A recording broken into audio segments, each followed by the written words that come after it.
Hello and welcome to Megan's Mystical Mashup, a conversation with me and a guest about life, the universe, and anything in between. I'm your host, Megan Rounds, mystical alchemist, spiritual explorer, and founder of Specs Ed. Welcome to today's show.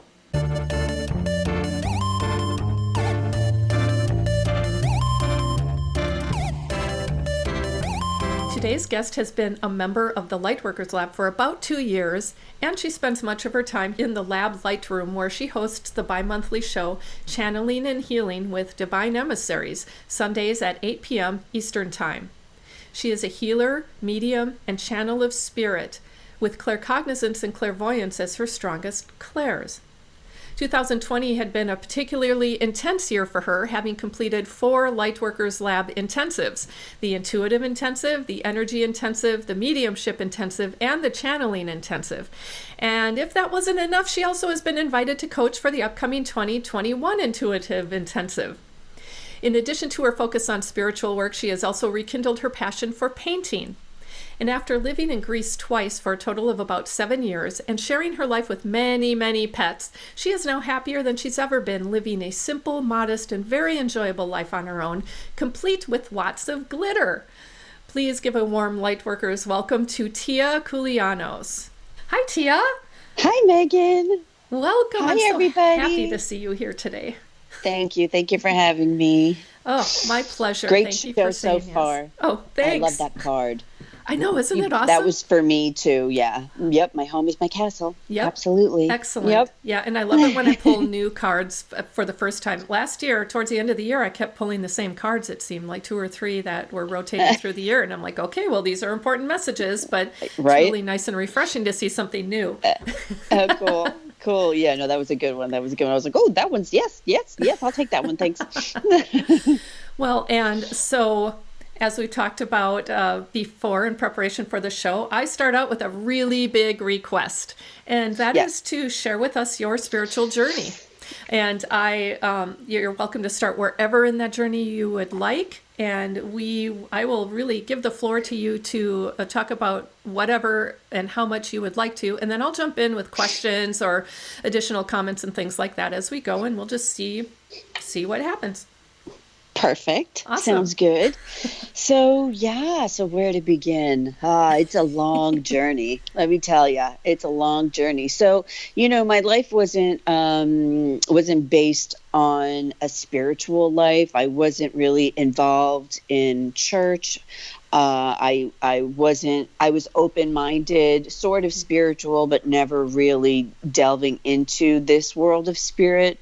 And I had been very, very chronically ill all my life. Okay. So, I started out really struggling physically for many, many, many years. And it just progressively, kind of got worse as I got older. So I've had a lot of health complications that ended up becoming quite serious. And this was, let's see, after a very, very interesting life, which you've touched upon a little bit, a lot of wild experiences. And I was sort of, physically, my body was at the end of its rope, I think. And I was beginning to have much worse, like a lot of blood clotting issues and all sorts of crazy things were happening, and a lot of complicated stuff, which is still an ongoing process, but which I'm going to get back to, and all kinds of very, very hard things were happening in life, and really, really difficult things all around me, with my family, with my friends. It was a very intense period. And what year was this? Megan, what year was this? 1997. No, I really don't know. I think it was, let's see, it must have been around 2000. I know, I have this. It was 2015. Okay. Oh. So it was 2015. And at that point I was living in Florida, and I'd been in and out of the hospital, and it was kind of like a crazy time, and all of these things were going on and swirling around me. And, I kind of was told, like, you might die. And I thought, all right, I was kind of like, all right, well, whatever. I wasn't upset. I wasn't like, when you're sick too, it's kind of like, okay, whatever, do what you got to do. I wasn't freaking out. I wasn't, devastated. I was like, well, whatever has to happen, whatever is meant to happen will happen. So this is where I was in life. And then I just woke up one day and my life was different. It was a spontaneous change that occurred that I can pinpoint to like 2 days, where, because I was in such physical duress and I also had very, very severe pain problems. I was mostly bedridden at that point. It was very severe. So it was an awakening without the Kundalini experience physically in my body, because I don't think I could have handled that at that point. But I was literally shifted out of my body and into a whole new realm that had been completely unfamiliar to me. So I started feeling pure love. I was floating around in a bubble. I was floating around talking to trees, and I was connected to everything, and I loved everything, and I loved everyone. And all of a sudden, all I knew was love. And it was more than beautiful. It was really the transformation that was called for at that point in my life. And I didn't recognize myself anymore because all I knew was love, and everything changed. I mean, there's a lot of components to that, which I won't get into all of it. Some of which I think you and I have discussed, but just to kind of keep it simple, because it was a very, very, very intense and powerful transformation, one that I could never have foreseen. So suddenly I was just feeling like, happy. I would have moments where I wasn't in pain. I'd get up and dance. I would, literally, I was connected to spirit. I could imagine, I felt my dog with me who had passed, all of these things that had never happened before. And then began the journey of researching, trying to figure out what was going on. What is this? What does this mean? And, and who am I really? And eventually that led me to the Lightworkers Lab. So I was meditating, I was, learning to do things on my own, but then I found the lab, like you said, a couple of years ago. Did you just want to jump in there? I didn't know if you wanted to ask something. So I found the Lightworkers Lab, and I'm not into groups, right? I'm not into, I'm very particular, and I'm not really drawn to a lot of different kinds of communities. But I saw a YouTube video with Crystal Ann Compton, and she was talking about Archangel Gabriel, who was above me. And because I already had a connection with Archangel Gabriel, I was like, oh, wow. And everything she said was so beautiful and so moving. And I found my way to the lab. And so it began. So began the journey, the next level of the journey, which was actually practicing. And then offering and learning and offering. So, so then a year's worth of intensives later, my life is gloriously changed forever, Yeah.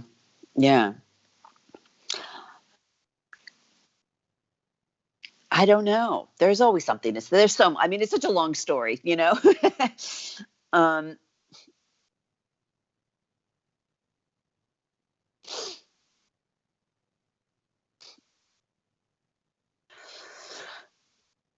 yeah, it was complete. Yeah, it was a 180. I was open-minded, and I would listen to things, and friends would do kind of like maybe a psychic reading here and there, people that I knew randomly, but I wasn't like, I was skeptical. I was always skeptical.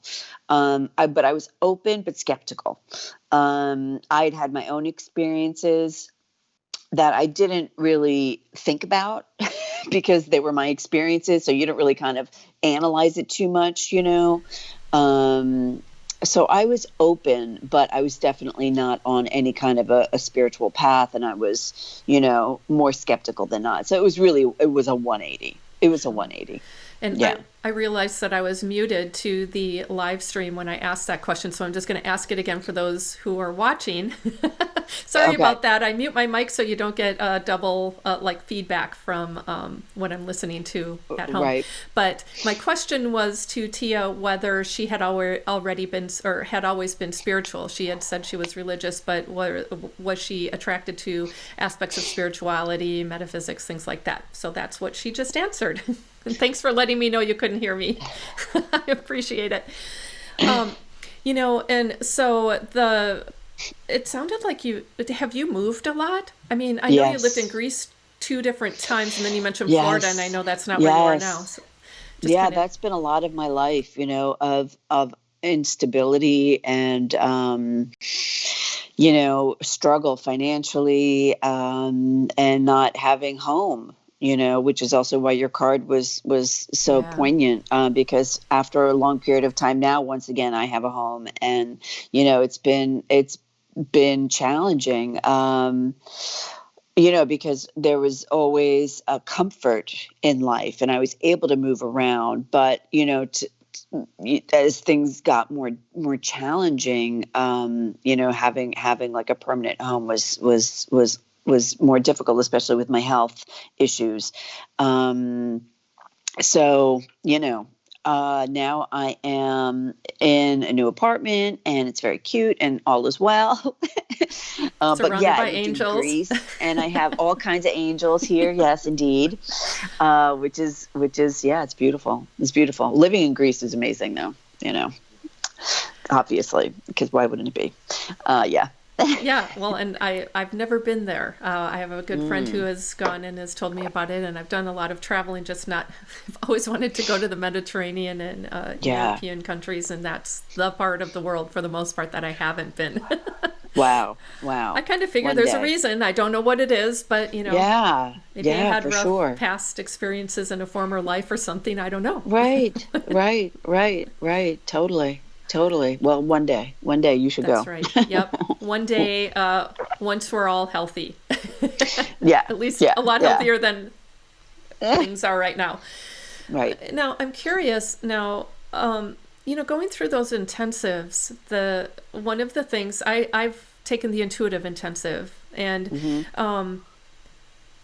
I can speak for myself, but also something that I saw with a lot of people was the fear of getting out there, the fear of almost, and I don't want to just dwell on fear, but also that it almost seems like there has to be a granting of permission to be different than we've always been and allow these things into our lives, not just in practice, but in lifestyle in a way. Not everybody does that, but I do think that when we go through the intensive, that's something that's almost like a part of a potential transformation, let's say.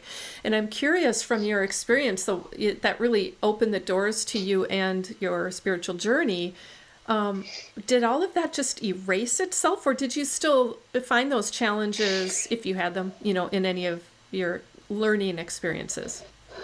Well, this is what I was going to come back to. That for me, and if I understand your question correctly, and just how you shift through life after having gone through intensives, and how everything changes, and how you handle life changes Yeah. because of what is offered. Okay, yeah, and this is what I wanted to touch on also. I we go through ups and downs. Life is never a straight path. Life is never simple. Things are complicated. We have problems. We have pain. We have suffering. We have, all of that stuff. And what I have been gifted with through these intensives is learning how to be a calm force and filled with light no matter what, because for me, I think the most important lesson, which is funny because, you do an intensive, you're learning about intuitive skills and different kinds of things. You don't really think that it's going to be life changing and healing on so many levels, but that's really what it is. Yeah. It's not just simply, oh, here is how we learn how to, read a tarot card. It's so beyond that. It's so about full healing and growth and evolution for oneself in order to be an open vessel to offer from. So, for me, one of the more valuable things that I've taken that is with me now as a part of me after these intensives is learning how to handle the health difficulties in a much calmer and easier way versus, fighting against it, but relaxing into what my body needs, respecting what is needed. Like right now, I'm on a forced rest break because my body was just like, you're done. You're finished. You got to stop. After a year of intensives, it's a lot, right? It's a lot. And I'm stubborn and I don't like to listen. But my body is like, no, stop, and this is the thing that I've also taken is that I don't have to feel guilty. I am allowed to be in this body just as it is and appreciate, honor, and respect it with great love and gratitude, and adapt. This is what's going to work for me right now, and that's okay. This is what's going to work for me tomorrow, and that's okay. It's been a really important lesson for me to not be so hard on myself. I so resonate with that. That whole thing around. That's what I mean about permission as well, because I do a lot of work around mindset, and I'm so fascinated by how we form perceptions that then frame our experiences in life moving forward. And then oftentimes those experiences are almost driven by our perceptions. I wouldn't say almost, Yep. I'd say they are. And Yep. that we are, it's hard to know just how much of that stuff has been brought forth by conditioning, by other people, but our own conditioning too, and our own perceptions of who we are in life and what we're capable of and what we aren't. And a lot of that is driven by the social atmosphere where we encounter regularly, as well as media and all that other fun stuff. And so that piece about being allowed, that it's totally acceptable to say, I need a rest. Or my schedule isn't going to look like anybody else's because I'm a different kind of person than what we've been taught is the best way to, be. And, a lot of those are, well, I just say they're all socially contrived. And, so what is important to be here in the Western world is different than in the Eastern world, or and countries and parts of the country. All of those families, all of those things influence that stuff. Sure. And so I'm fascinated by all of that, but also what you said about being in touch with your body, because I almost feel like that's another part where, for the most part, growing up, we've never really learned how to do that. Of course. It's like detached from the body, easy. Yeah. I've always felt detached, and now I'm trying to reattach, and it's really it's not an easy process. Right. Absolutely. Oh, we're in this body it actually matters, this is all important and valuable. This is what's going to express the all, it's really crazy what we've been taught, and that's the funny thing too about healing, because as I offer healing sessions, it comes, you hear this a lot, like a lot of people who have had a lot of health problems end up becoming healers because they already know what that means, what that feels like, which is so true. But that's a side note. To really just be able to be like, no, I can't, I'm not going to do that. And then not feel bad about it, Yeah. Because I have to say no more often than I say yes. So it's really about the boundaries in a sense. That too. Yeah, that too, and then not caring when people don't understand. Yeah. Not taking things personally. For me has been a big thing. I think there's a lot of sensitive people, myself included, who have had to go through, or maybe are still yet to go through, that whole journey of sovereignty, I like to call it, because I remember somebody brought forth that word sovereignty years and years ago, and I looked it up. I'm a word person, but I looked it up because I'm like, well, what, I thought I knew what they meant, but I'm like, I don't really know if I know what they mean. And that word has stuck with me through the years and become more and more important, because back then I really didn't have great boundaries. And I'd say I still could use some, work in that area, but I certainly have a much better view of what they are and why they're important, because we can't be ourselves if we're always worried about everybody else. Yeah. And yeah, we're allowed to have boundaries. We're allowed to be exactly who we are right in this very moment. Exactly. 100%. 100%. I love you the are words allowed you to use. be you right now. I use that as a mantra. I am exactly who I am meant to be right here, Oh, wow. right now. Because that really helps me great. when I feel like I haven't done enough or should have been, I should have made different choices and all of those things. It's like, no, Right. I'm exactly where I'm supposed to be right here, right now. Right. And who I'm meant to be. It's good mantra. Nice. It's very, very powerful for me. Nice. Yeah. Right here, right now. Yep. Yep.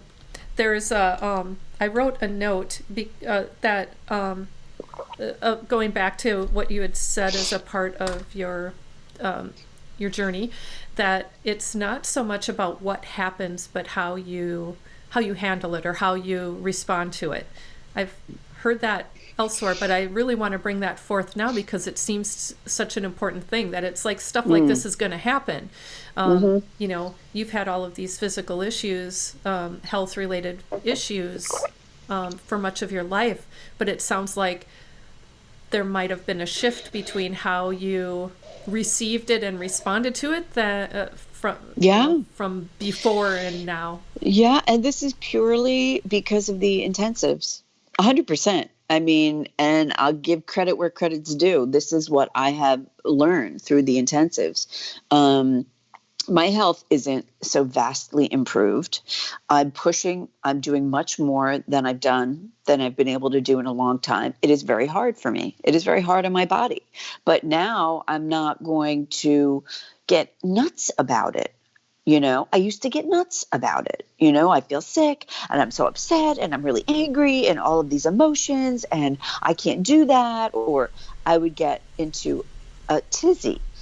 And now it's like, okay, you know what? I feel pretty rotten today, so I'm just not going to do that, and I'm just, maybe I'll paint a little bit. Yeah, I think I feel like painting, it's a very different, it's a big shift and it's a very different, perspective, a different way of living, where I'm just allowing the flow. Yes. I'm allowing the flow, what my body is. Yeah, totally. And it is, you have to be in the flow. And my flow is different. Hey, sorry.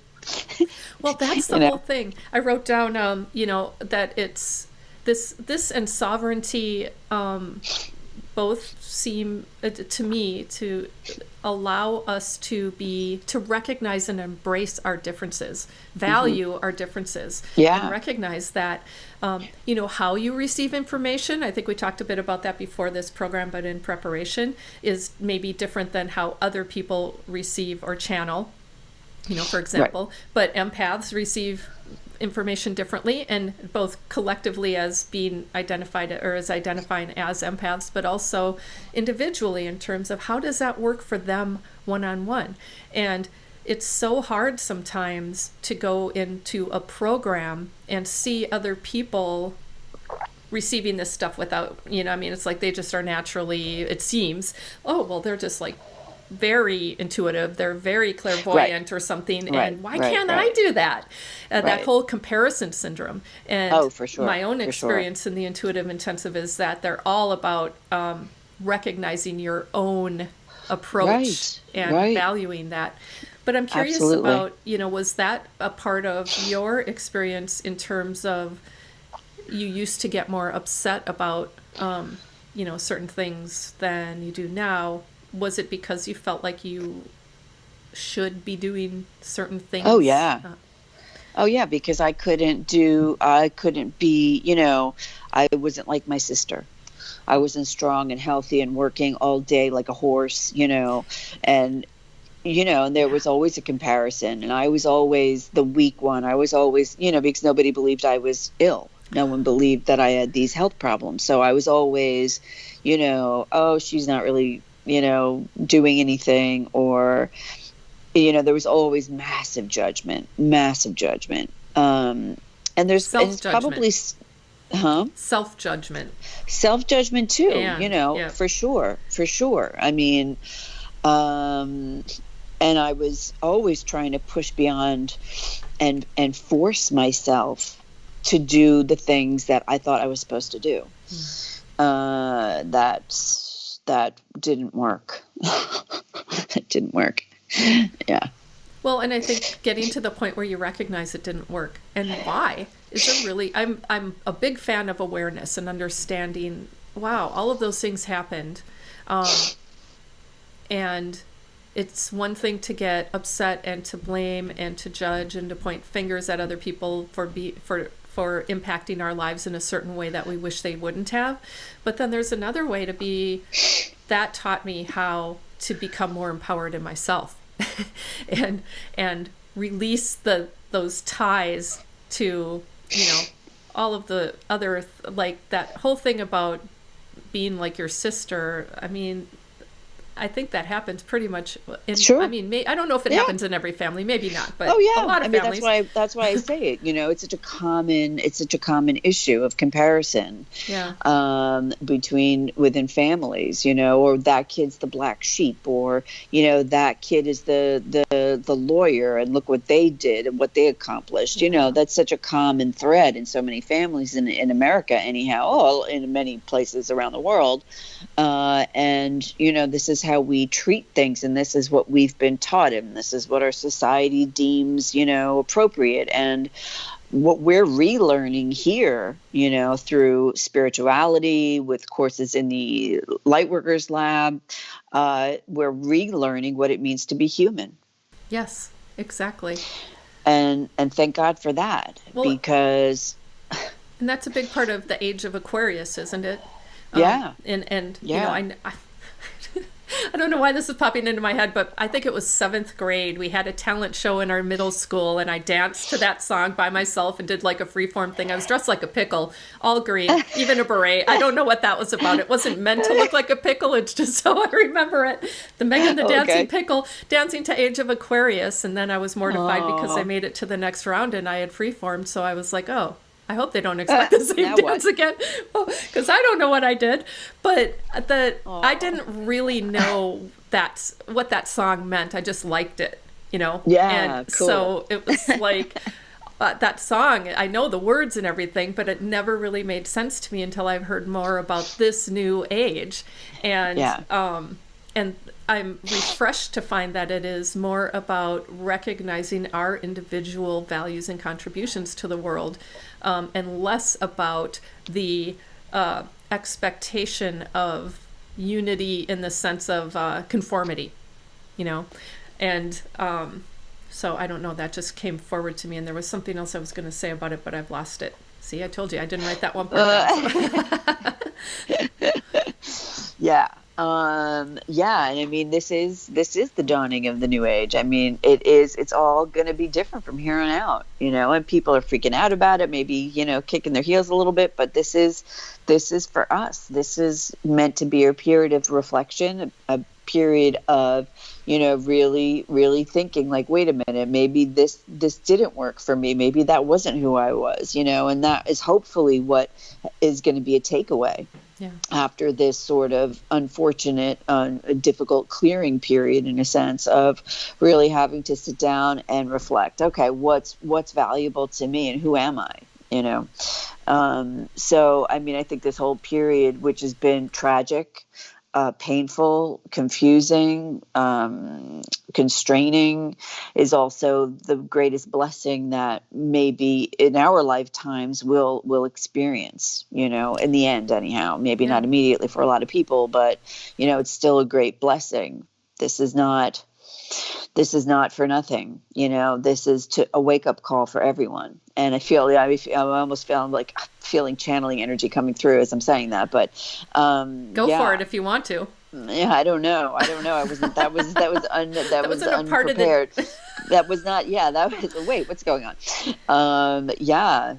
Really, it's truly. I feel a beautiful, incredible clearing energy that is upon us. Clearing energy is upon us. I feel that too, and the thing that came to me was, and we've heard this many times, I'm sure, but the only way out is through, and I feel like this is a prime example of that, with the well, the shifting of structures, the tumbling of structures is how I've heard it often described last year. But I think it's like really breaking through many facades of what we thought was working well that really isn't working as well as we thought. Right. And that we need that in order to move forward in a more harmonious way. Yeah. Yeah. Exactly.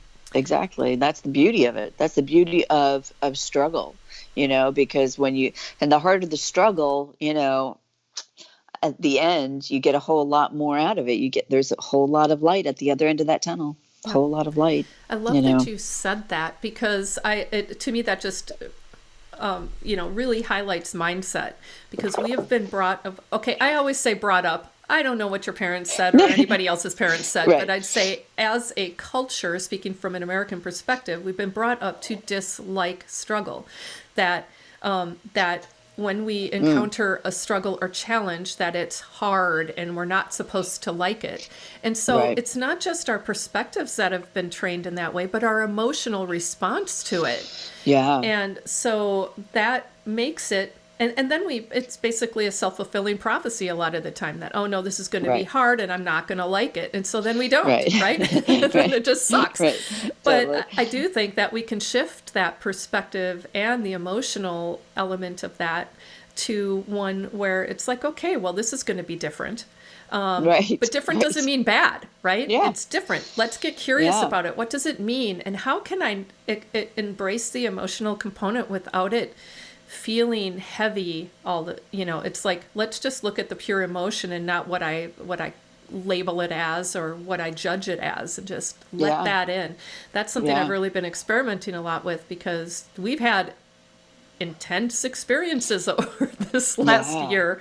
Yeah. And how to be with it, like you had said before, and like you've said with your health related issues, how to be with it just seems so important right now. Yeah, and that's like the light worker way, There's a whole new way of living. There's a whole new way of dancing. There's a whole new way of partying through life, and we get to choose which way you're going to do it. You're going to do it the hard way, or you're going to do it the easy way. Are you going to follow the path of least resistance? And, because you can. This has been, it's kind of crazy, and I almost feel guilty saying it, but this has been a really great year for me. This has been one of my best years. Good. I mean, it really has. It really has. I have learned and grown and shifted and evolved and expanded and become myself, in this year through these intensives. And, even when things are in turmoil around me, I don't take it into my being anymore and have that. Empathy is a big issue. And I'm learning how to keep myself, just really positive, really, really positive, and not to feel everything that's going on collectively, because I need to stay strong, and not just for me. It's important for me to be able to offer and to be a light to others. So I need to really monitor my own energy carefully. That's my perspective anyhow. But, yes. Well, personally, I agree completely with that. Yeah. I'm curious, when you did go through the various intensives, like I'd mentioned, it was the intuitive intensive, the energy intensive, the mediumship intensive, and the channeling intensive. Were you surprised by the abilities that came through? Abilities, gifts, however you phrase it. Yes. Or did you already kind of know they were there? No, I had no idea, Megan. I had no idea what was going to happen. Oh my God, it was crazy. The mediumship intensive was my first one, and I was like, well, am I really going to do this? Do I really want to do an intensive? What's going to happen? I don't think I'm not a medium. There's no way. But let me try, because I was curious, and because I loved the lab so much and everyone in it. I was like, oh, I really want to be a part of all of this, Never did I think I would be a year later, channeling spirit and doing this kind of work. Never. But I was so gung ho. I was so keen on the whole thing because I was having so much fun. It was so much fun being there and doing it, and I just wanted to practice. So. It really just happened for me, honestly. I had no plan, no intention. I love that. And that kind of goes back with that fluidity that you'd mentioned, going the flow. It's almost like you were following guidance and you weren't questioning it. Yeah. Something I am notoriously good at is questioning. And, and questioning also the validity of my own gifts and that has been a snag for me on occasion. Right. I think for everybody. Yeah. I still go through that for sure. For sure. We all have that, that syndrome of like, oh, am I making this up? I know, right? Yeah. That's normal. And everybody goes through that. I feel that all the time. And it's really, so how do you work your way through that? You just keep going. You just kind of say. You just keep going.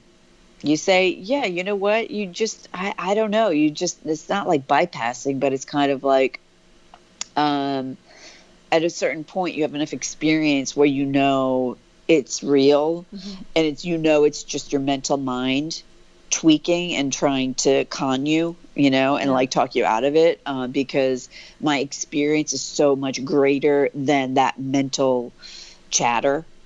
Yeah. So I think that's what kind of helps ease it and move through it, Yeah. Because I've done hundreds upon hundreds of sessions at this point with people, or healing sessions, or whatever, of all the work. So, I have that experience and that energy, and what's it called? Confirmation from people, validations. Thank you.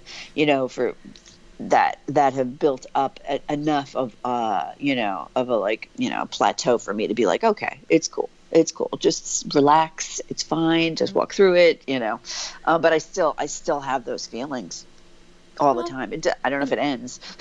I don't either, because I get them too. And I kind of do the same thing you do. It's like I've learned to tell when it is. Well, I'll just call it a mindset issue. It's something where I've just been,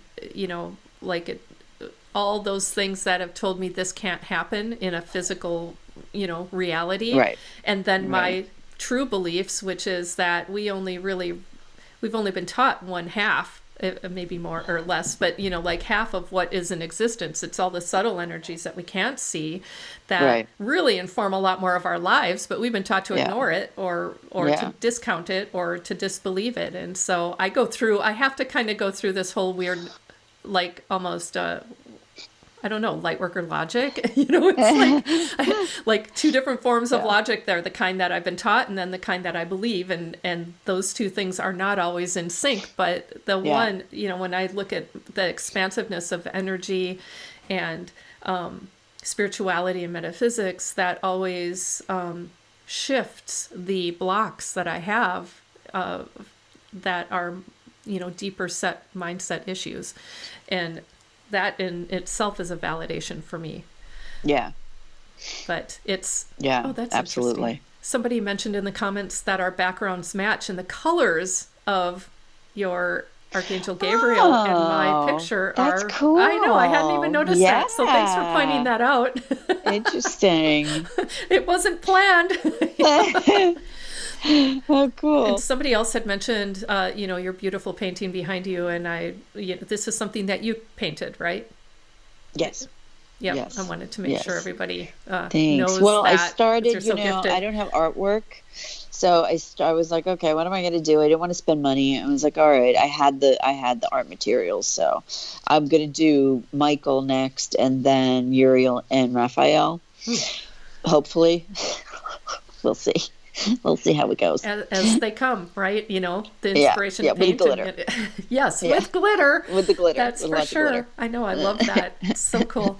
Well, we have about 7 minutes left. And I'm just wondering if there's anything you'd like to make sure you say or want to share with other people before we still have, 7 minutes is a lot of time still. But. Yeah. I don't know. Do the intuitive intensive. If you're thinking about it, that's really what I want to say, because it'll change your life. Go join, go get in there, get into that course. The most important class you'll take. What would literally? What would you say are one or three or whatever the most important pieces to making it through a full intensive?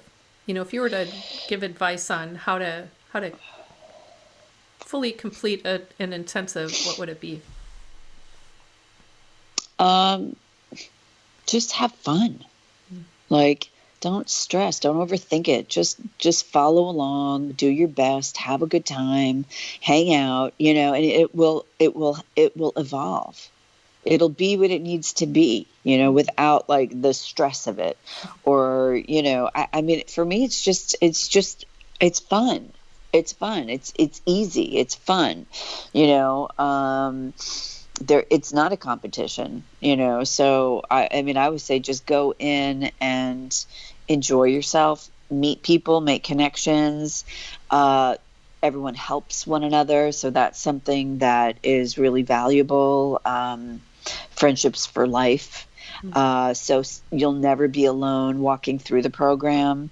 There's a ton of support. And yeah, just be open. Just be open. We're explorers, We're explorers. Be open. Have fun. Yep, I love that. And it is like one big adventure. I mean, the intuitive intensives, but spiritual journeys. That's always been a view I've had. And I think that the more open and curious we can be about our journeys, the more fun we have along the way. And, maybe don't look at the final destination so much. Yeah, just have fun, because you just don't know. You don't know. You can't say, well, maybe a week 4 I'm going to be able to do that. No, just have fun now. Yeah. Be open to all of it without like making plans, without expectation, without anything. Yeah. Just be open. Walk. Just be open. Because it's fun. It's fun. It's meant to be fun. It's not meant to be, I mean, it's whatever we make it, right? But I mean, it's meant to be light and fun and beautiful and like, but it is intense. Good. It's so intense. Yeah, it's intense because it's a lot of energy and it's a lot of, new energy. If you haven't done this kind of a thing before, and it's, it's work, you're doing things, you're active in the group. There's certainly, but it's not like, okay, you meet twice a week and then later on it's 3 times a week. At the end you have the coaching, but it's still not really work. It's still fun. But it's it's an intensive, and you come out, changed. But just follow along. Well, I just think that's wonderful advice. And I'd say, as somebody who used to get very hung up on grades and perfectionism and things like that, that your message is especially important, because it's, you can't, if you're hung up on those things, it's really hard to have fun. And true. I'm a Virgo, so I get it. I have a lot of planets in that sign. 100%. I want 100%. I know. Yep. But I think that it's so much richer of an experience when you're in the moment and you allow it to be whatever it is, and not put that pressure on ourselves to be perfect and do as well as everybody else, or get straight A's, even though that's not, none of those are graded, but in our own minds it's like, did I get an A? It's like, no, it doesn't matter. It's about learning the material and integrating it and having fun with it, and that community. And the community is so important in those. It's very well done. Yeah, absolutely. Well, Tia, it's been such a pleasure talking with you, as I knew it would be. And I told Tia, I was spiritually guided to invite her. Thank you again, Tia. I appreciate you and all that you've shared with us, and your beautiful artwork as well, and perspectives. And thanks to all of you for watching. I really appreciate your being here. Take care, everyone. Stay safe and healthy. Bye-bye.